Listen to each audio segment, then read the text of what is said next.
welcome to Games Every Designer Should Play, a podcast that explores what aspiring and seasoned designers can learn from some of the greatest games of all time. I'm Stuart Lilford, lecturer in game design, and I'm joined today by Adrian Mills, program director for the games design courses at the University of Hull. And hi, it's David, 3D lecturer, game design lecturer, generalist artist. All right. Yes. And in each episode, we'll be discussing one essential game and what we can learn from it. At the end of the episode, one of us will reveal to the others the game for the next episode. Will it be beloved by all, or could it be controversial? You'll have to listen to the end to find out. But for this episode, the game we'll be discussing is, and obviously, we're not discussing a game this episode because this is episode 0. We're just establishing the format. And at the end of this episode, since this was my idea, I'm going to say which game we're discussing in episode 1. So that's what will happen at the end.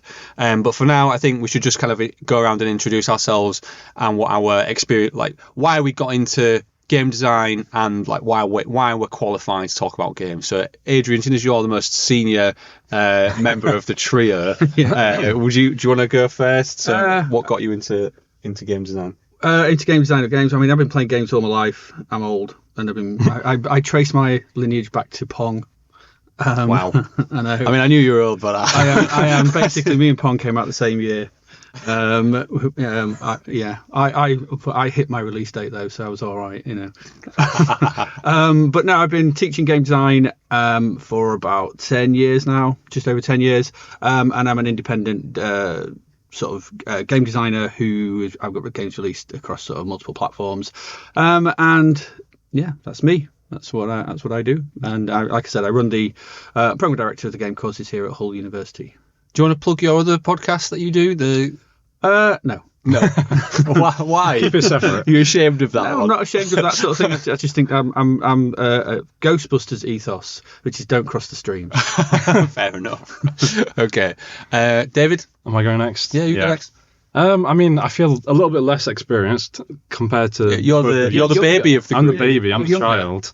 I mean, I've gone to this university. I've been in industry for a short amount of time, where I got to work on virtual reality and AR experiences and training and stuff like that.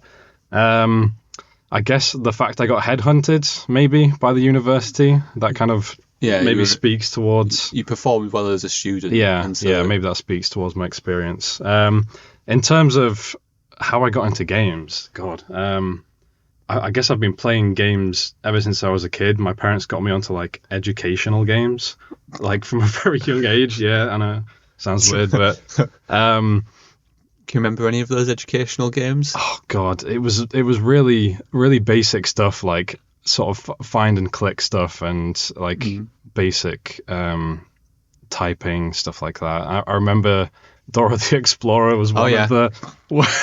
That shows you just how young David is. Yeah. I was thinking the Oregon Trail, but no.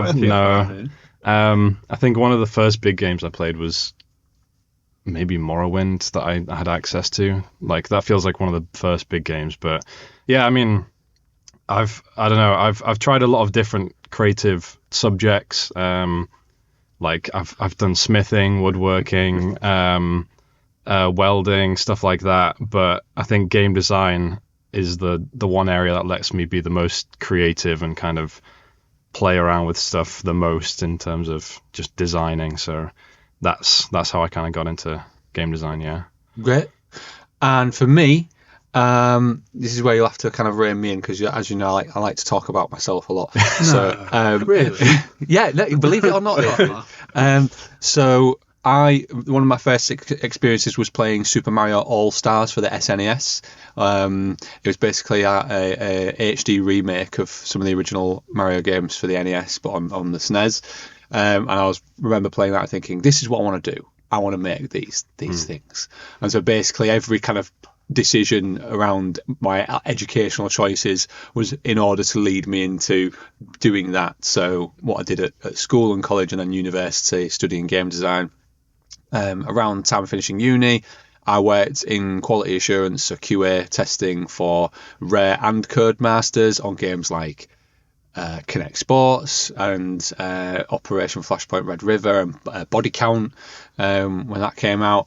But eventually I became a game designer working on augmented reality games for the PlayStation Vita. So that was Crazy Golf, table football, and table ice hockey. And then I kind of fell out with the games industry because I've been like, I've worked in this industry for 3 years and never had like full-time permanent employment. It's always been 0 hours contracts or temporary contracts. So then I was just like, right, I'm just going to make my own games. And then I moved into education and teaching how to make games. And I've probably been doing that maybe almost 10 years as well. So yeah, that's why we feel qualified to talk about games and what designers can learn from them, because we basically, that's our job is to look at games and teach our students what we can learn from them in order to make better experiences for players. So this podcast, where each episode we're going to take a game and like break it down in terms of the things that we can learn from it as designers, and maybe go through maybe what it did well, but also what it maybe didn't do so well, and things like that. In terms of the choice, so do you think there's any ground rules for, because we're going to take it in turns. I'm going to go for the first episode, then we'll take it in turns, like who gets to choose the next game. Are there any ground rules for the choice? I mean, I've made my choice for the next one. You two don't know what it is, and I'm going to tell you at the end, and then we'll get your reactions. I mean, presumably some of the games are going to be ones that we haven't played, all of us. Yeah, so I imagine so we're going to have to go away. Both or either of you will choose Dark Souls or Bloodborne at some point, and I'll let you choose Bloodborne. I'm all right. I'm okay. Well, I would say that the games need to be accessible. Yeah. We want obviously this is aimed at games you should play and games you should look at, something. So it's something that we can get hold of. So not something we need like a really specific hack version of a console. And so David, you can't choose Dora the Explorer, the educational game, as one of your choices. We'll have to swear on this. Maybe that's something we should establish. Yeah, I mean, probably not. Probably should avoid it where possible. Okay. Yeah. I'll try not to get too comfortable. But yeah, so not. I mean, look, obviously you can get a lot of older stuff via emulator and things like that. Yeah. But it does include going down some nefarious routes to get older stuff. Yeah. So I think we don't condone. No, we podcast. don't. Old stuff I'm fine with. I think modern stuff is where it falls down on. But what I would say is that we just need games that people can play. Yes. Yeah. Because can play. Yeah. What would be good is if when we announce the next game, people listening can go, oh, I will pick up that game and play it, and then they can follow along and join in. I've set up an email address that people can like email questions to or comments about the following game. Nice. If they want to do that, and then we can maybe read those out as part of the podcast episode. One of the things I wanted to introduce was a veto from each of us. So if one of us chooses a game that the other two don't think is a game every designer should play, then they get to say, actually, no, we're going to veto that choice. And if both the other members of the trio don't think it is, then the person whose choice it is has to come up with they have to have a backup choice, basically, which I don't have one for. Not today. So we have to. Well, I mean, you can't. I mean, I'll have to come up with it on the spot. Okay. But I'm confident that you'll be You'll be in support of the game that I've chosen. You'll be in agreement. It's going to be like Half-Life 2 or something like that. You reckon? Maybe. So, yeah, that establishes kind of ground rules for game selection. And I think the format of the podcast is we introduce the game we're talking about at the beginning, and we go through it, talking about its design, its art, its narrative, maybe it's like sound design, and kind of really break it down into what it does well. And what we can learn from it, and then at the end we announce the next one and get the reactions from everyone else. So I think that's it in terms of the podcast format and the ground rules for game selection. Yeah. I'm assuming the person who chooses the game is kind of leading it in terms of talking about different parts or the episode. Yeah. I thought so. Yeah. Yes. Yeah, and I think we can separate them into our kind of specialisms as well. So like David, you're more art focused, and Adrian, you've got a kind of narrative background, mine's design, but obviously we can kind of chip in on any of the kind of categories that we see fit. Okay, Well, that brings us to the end of this episode, I think, which means it's time to announce the game we'll be talking about in the next episode.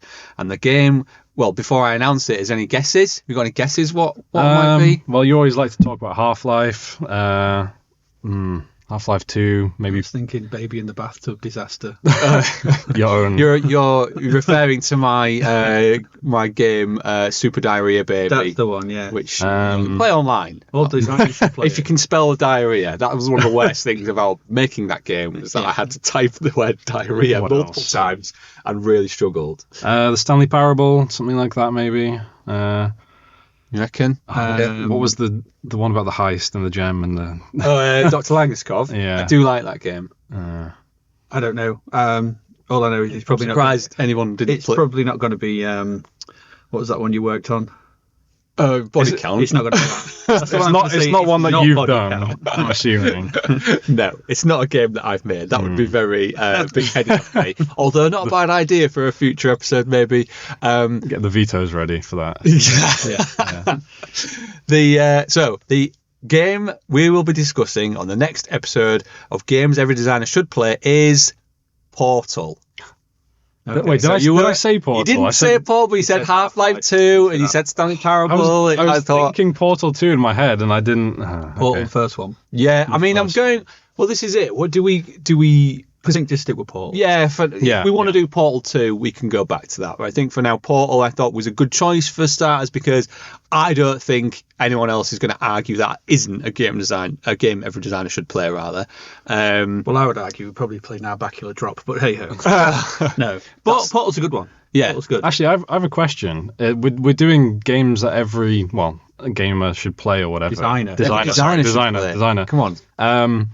Does that also include games that are maybe bad in certain aspects? It can do. I think so. Yeah, because I have to admit, Dark Souls 2 came into my head for a moment. What, he was going to pick Dark Souls 2.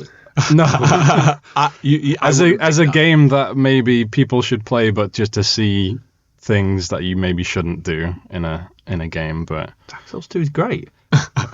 yeah, Okay, well, we'll look forward to when Adrian inevitably picks Dark Souls 2, and then David picks it apart by saying it's a game that you shouldn't play because of this, that, and the other. So we'll look forward to it. So yeah, and also it's not too long, Portal, the original. yeah. It's how long is it? It's only a few hours, really. Yeah. You could play it for 4 hours. You could probably complete it in 4 hours, something like that. Yeah. And it's easily accessible. Yeah, Steam. we've probably all own a copy of it. Yeah. Yeah. So I thought probably own it on PC and PlayStation. Maybe. I've got the orange box. Yeah. So it's I couldn't think of a better game that exemplifies, the type of games that we should be choosing for the podcast. Yeah. Okay. Right, brilliant. So no vetoes there. So that's the game we'll be discussing on the next episode. So you can play along. Email us your comments and questions on Portal to shouldplaypodcast@gmail.com with the subject Portal, and maybe we'll kind of read out your comments or questions and suggestions there. That's it. If you're passionate about game design and like the podcast, don't forget to subscribe, like it, share on social media, connect with us on insert social media platforms. Here it says on the script that I've got, because we haven't established any of those yet, but they're coming. They'll come at some point. If you want to join in the conversation and suggest games that you'd maybe like us to feature in future episodes. So all that's left is for us to say thanks for listening, and we'll see you next time. Bye.